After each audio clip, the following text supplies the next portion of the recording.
नमस्कार विद्यार्थी मित्रांनो, तुमचं स्वागत आहे माझ्या YouTube channel maths academy by सुधीरमध्ये, जिथे तुम्हाला प्रत्येक प्रॉब्लेमचं सोल्युशन मिळेल साध्या सोप्या सरळ मराठी भाषेमध्ये.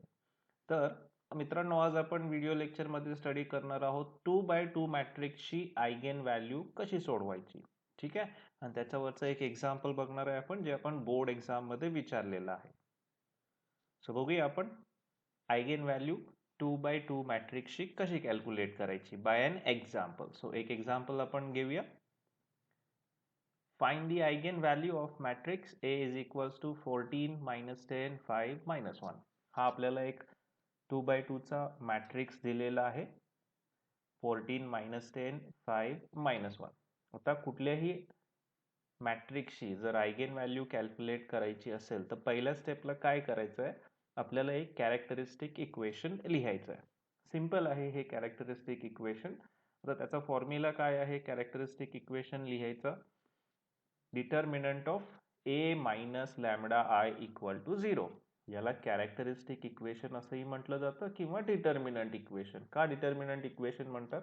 कारण इथं डिटर्मिनंटचा यूज करणार आहे. ठीक आहे, सो आपण काय करूया, दिलेल्या मॅट्रिक्स ए वरून हे कॅरेक्टरिस्टिक इक्वेशन लिहूया. आता हे एकदम सोप्या पद्धतीने मग तुम्हाला सांगतोय कसं लिहायचं आहे कॅरेक्टरिस्टिक इक्वेशन. एकदम सिंपल आहे. तर काय करायचं आहे, हा जो मॅट्रिक्स ए आहे त्याचे जे डायगोनल एलिमेंट्स आहेत, कुठले आहेत डायगोनल एलिमेंट्स? 14 आणि -1. याच्यामधून फक्त आपल्याला काय करायचं आहे, हा लॅमडा सबट्रॅक्ट करायचा आहे. म्हणजे मला काय मिळेल, हे determinant of A minus lambda आहे. ठीक आहे, मग बघा काय येतं. 14 मधून मायनस लॅमडा, -10 आहे तसा, परत 5 पण आहे तसा, -1 मधून minus lambda and equal to 0. So एवढं सिंपल आहे कॅरेक्टरिस्टिक इक्वेशन लिहिणं. काय करायचं आहे, दिलेल्या मॅट्रिक्सचे जे डायगोनल एलिमेंट आहेत त्याच्यामधून लॅमडा सबट्रॅक्ट करायचा आहे. आपल्याला काय मिळेल, characteristic equation determinant A minus lambda equal to 0. ठीक आहे, आता ज्यावेळी मी हे कॅरेक्टरिस्टिक इक्वेशन सोडवेन त्यावेळी मला दोन व्हॅल्यूज मिळणार आहेत लॅमडाच्या, आणि त्या दोन व्हॅल्यूजना आपण काय म्हणणार आहे, आयगेन व्हॅल्यू म्हणणार आहे त्या दिलेल्या मॅट्रिक्स ए चे. एवढं सिंपल एक्झाम्पल आहे आयगेन व्हॅल्यू कॅल्क्युलेट करण्याचं. ठीक आहे, मग आता हा 2x2 चा मॅट्रिक्स आहे, आपल्याला माहिती आहे हा कसा सोडवायचा असतो. Cross multiplication, middle sign, minus. ठीक आहे, ही एक पद्धत आहे डिटर्मिनंट हा सोडवण्याची. आणि याला एक शॉर्टकट मेथड सुद्धा आहे, जेणेकरून आपण डायरेक्टली कॅरेक्टरिस्टिक इक्वेशन कॅल्क्युलेट करू शकतो. मग आता 2x2 चा जर डिटर्मिनंट आला असेल तर कॅरेक्टरिस्टिक इक्वेशन कॅल्क्युलेट करायचा फॉर्म्युला आहे लॅमडा स्क्वेअर. 2x2 चा डिटर्मिनंट आहे म्हणजे लॅमडाची पॉवर 2 असणार, तिथून स्टार्ट होणार. सो क्वाड्रॅटिक इक्वेशन आपल्याला मिळतं. मग तो काय बघा, shortcut formula lambda square minus S1 lambda plus determinant of A equal to 0. मग हे इक्वेशन ज्यावेळी मी सोडवेन त्यावेळी मला काय मिळणार आहे, या मॅट्रिक्स ए ची कॅरेक्टरिस्टिक इक्वेशन मिळणार आहे. ठीक आहे, लक्षात आलं. इक्वेशन एकदम सिंपल आहे. जर तुम्हाला हे इक्वेशन लक्षात ठेवायचं नसेल तर तुम्ही हा डिटर्मिनंट डायरेक्टली एक्सपांड करा, तुम्हाला एक क्वाड्रॅटिक इक्वेशन मिळेल लॅमडा मधलं. ठीक आहे, किंवा डायरेक्ट सोडवायचं असेल तर हा फॉर्म्युला लक्षात ठेवा, डायरेक्ट सोडवायला इझी आहे डिटर्मिनंट सोडवण्यापेक्षा. ठीक आहे, मग आता हे इक्वेशन जर सोडवायचं असेल तर मला दोन व्हॅल्यू माहिती पाहिजेत, एक म्हणजे S1 आणि एक म्हणजे काय माहिती पाहिजे, डिटर्मिनंट ऑफ ए. आता ह्याच्यामध्ये S1 म्हणजे काय आहे, S1 म्हणजे मॅट्रिक्स ए मध्ये जे मेन डायगोनल एलिमेंट आहेत त्यांची addition, sum of main diagonal elements of A. आता हा ए मॅट्रिक्स आहे आपला आणि त्याचे मेन डायगोनल हा आहे जो मी हायलाइट केलाय, आणि त्याच्यामध्ये एलिमेंट्स काय आहेत, 14 आणि -1. यांची ज्यावेळी मी ऍडिशन घेईन त्यावेळी त्याला काय म्हणायचं, S1. S म्हणजे sum of main diagonal elements of matrix A. मग काय येणार बघा, S1 14 प्लस -1 म्हणजे किती, 13. सो S1 मिळाला मेन डायगोनल एलिमेंटची ऍडिशन केल्यानंतर आलेला number. So 14 plus -1 14 plus minus 1 म्हणजे किती 13. हे प्लस मायनस काय होतं मायनस होतं. सो 14 मायनस 1 म्हणजे झाला 13. ठीक आहे, S1 मिळाला. आता काय कॅल्क्युलेट करायचं आपल्याला डिटर्मिनंट ऑफ ए. आता डिटर्मिनंट ऑफ ए कसं कॅल्क्युलेट करायचं, डिटर्मिनंट कोणाचं कॅल्क्युलेट करायचं ए मॅट्रिक्सचा. म्हणजे काय करायचं मॅट्रिक्सचं जे साइन आहे स्क्वेअर ब्रॅकेट ते रिमूव्ह करायचं आणि त्याच्या जागी काय लिहायचं डिटर्मिनंटचं साइन म्हणजे काय व्हर्टिकल लाईन. सो बघा determinant of A equal to काय येणार स्क्वेअर ब्रॅकेट रिमूव्ह करा आणि त्याच्या जागी दोन उभ्या रेषा लिहा. ओके, ज्यावेळी पण टू व्हर्टिकल लाईन्स येतील त्यावेळी तो डिटर्मिनंट येणार. आणि आपल्याला माहिती आहे 2/2 चा डिटर्मिनंट कसा एक्सपांड करायचा असतो cross multiplication, middle sign minus. ठीक आहे, मग पहिला कोणाची क्रॉस मल्टिप्लिकेशन करणार 14 ची -1 सोबत, देन मिडल साइन मायनस घेणार, नंतर कोण मल्टिप्लाय करणार -10 5 ला. ठीक आहे, सो एक्सपांड करूया हा 2/2 चा determinant 14 into -1 middle sign minus 5 into -10. ठीक आहे, केलं. आता हे सोडवूया. 14 इंटू -1 म्हणजे मला माहिती आहे -14, नंतर हा मायनस काय झाला प्लस, आणि 5 इंटू 10 किती झाला 15. सो डिटर्मिनंट ऑफ ए ची व्हॅल्यू येणार -14 प्लस 50 किती येतं 50 वजा 14 जर केलं तर काय आली डिटर्मिनंटची व्हॅल्यू 36. ठीक आहे, सो दोन्ही व्हॅल्यू ज्या आपल्याला रिक्वायर्ड होत्या कॅरेक्टरिस्टिक इक्वेशन ऑब्टेन करण्यासाठी त्या मिळालेल्या आहेत. S1 ची व्हॅल्यू आली 13 आणि डिटर्मिनंट ऑफ ए ची व्हॅल्यू आली 36. ठीक आहे, आता या दोन्ही व्हॅल्यू आपण इक्वेशन 1 मध्ये सबस्टिट्यूट करूया, आपल्याला रिक्वायर्ड कॅरेक्टरिस्टिक इक्वेशन मिळेल. सो बघा काय येणार इक्वेशन 1 बिकम्स काय येणार आहे लॅमडा स्क्वेअर आहे तसा मायनस S1 ची व्हॅल्यू 13 लॅमडा प्लस डिटर्मिनंटची व्हॅल्यू 36. ठीक आहे, सो आता कॅरेक्टरिस्टिक इक्वेशन मिळालेलं आहे. आता हे ज्यावेळी मी सोडवेन त्यावेळी मला लॅमडाच्या दोन व्हॅल्यू मिळतील आणि त्या दोन लॅमडाच्या व्हॅल्यू म्हणजे काय असणार आहे मॅट्रिक्स ए च्या आयगेन व्हॅल्यूज.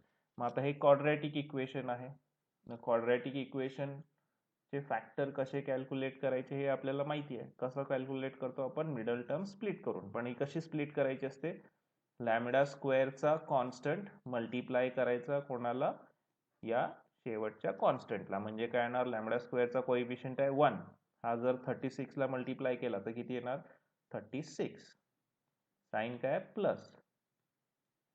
आता या 36 चे मला असे दोन फॅक्टर फाइंड आउट करायचे आहेत ज्याची ऍडिशन हा मधला नंबर यायला पाहिजे. काय आहे मधला नंबर -13.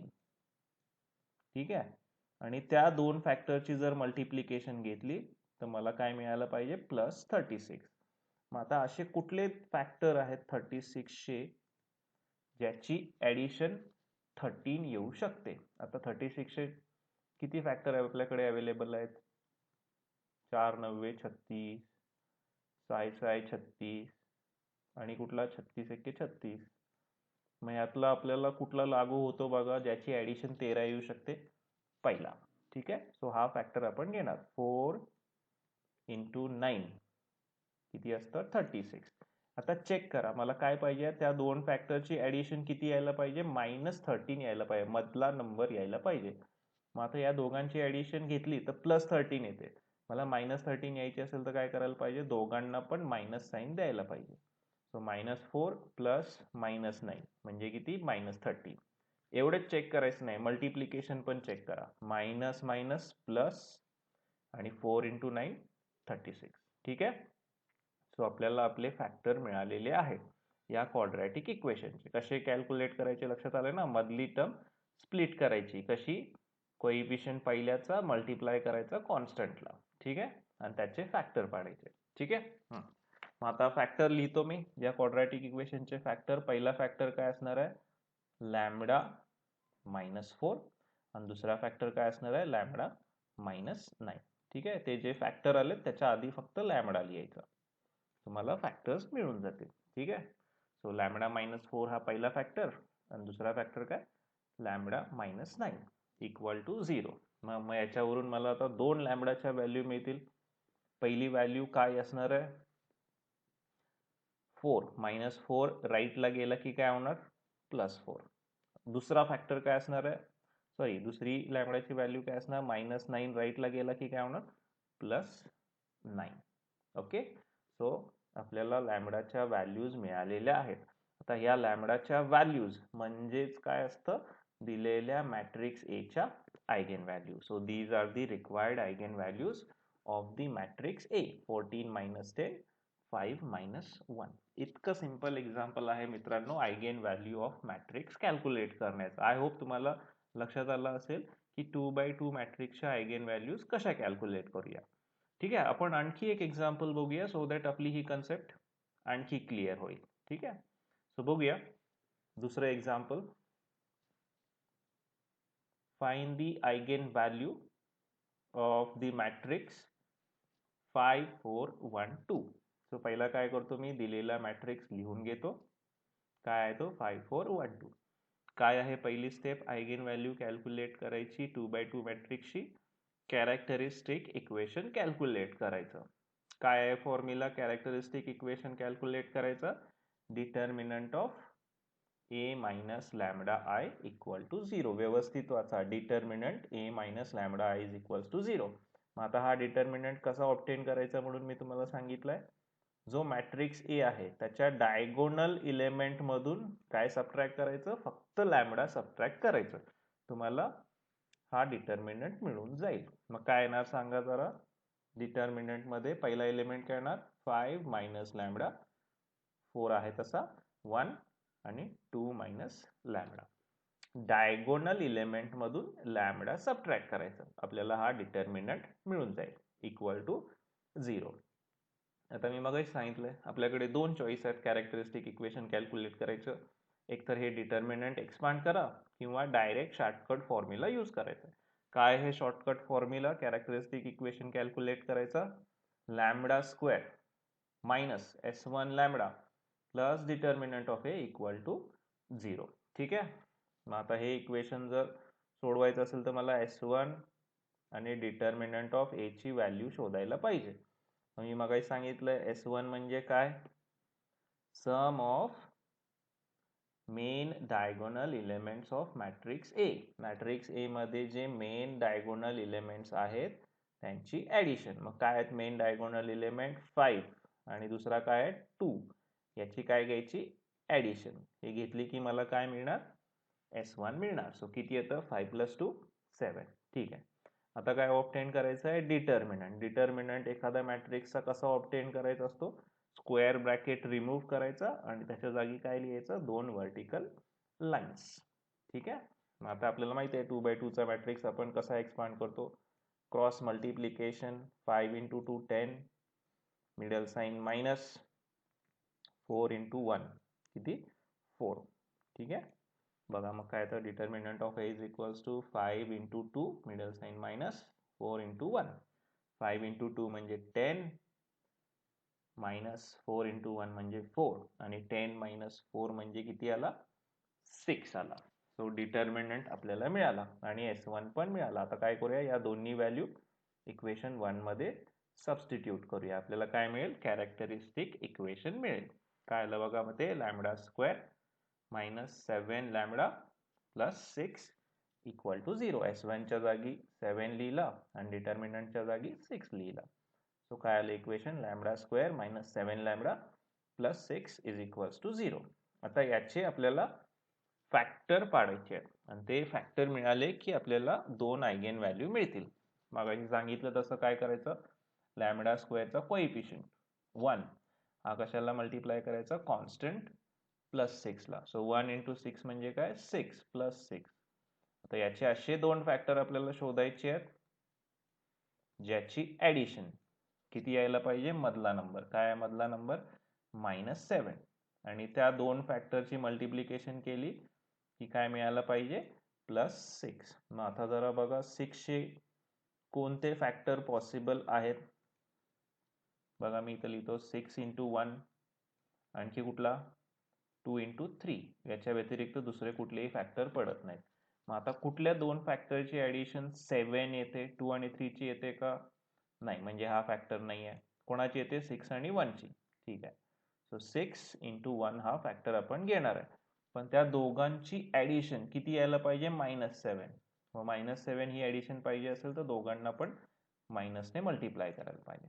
चेक करा आता. -6 आणि -1 ची जर ऍडिशन घेतली तर -7 मिळते आणि -6 आणि -1 ची जर मल्टिप्लिकेशन घेतली तर काय मिळते? +6 मिळते. म्हणजे हे आपले फॅक्टर करेक्ट आहेत. ठीक आहे. मग आता या क्वाड्रॅटिक इक्वेशनचे फॅक्टर कसे लिहायचे? फक्त त्याच्या बाजूला काय लिहायचं? लॅम्बडा. सो पहिला फॅक्टर काय? लॅम्बडा -6 आणि दुसरा फॅक्टर काय? लॅम्बडा -1. ठीक आहे.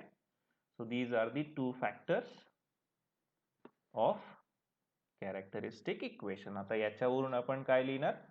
2 लॅम्बडाच्या व्हॅल्यू. सो पहिली लॅम्बडाची व्हॅल्यू काय येणार? -6 राईटला गेला की काय होतो? +6 आणि दुसरी लॅम्बडाची व्हॅल्यू काय येणार? -1 राईटला गेला की काय होणार? +1. सो आय होप विद्यार्थ्यांनो तुम्हाला लक्षात आलं असेल की दिलेल्या 2x2 मॅट्रिक्सच्या आयगेन व्हॅल्यूज कशा कॅल्क्युलेट करायच्या. जर तुम्हाला व्हिडिओ आवडला असेल तर नक्कीच माझ्या चॅनलला लाईक, शेअर आणि सबस्क्राईब करा. आणि तुम्ही हा व्हिडिओ शेवटपर्यंत बघितला त्याबद्दल सर्वांचे आभार.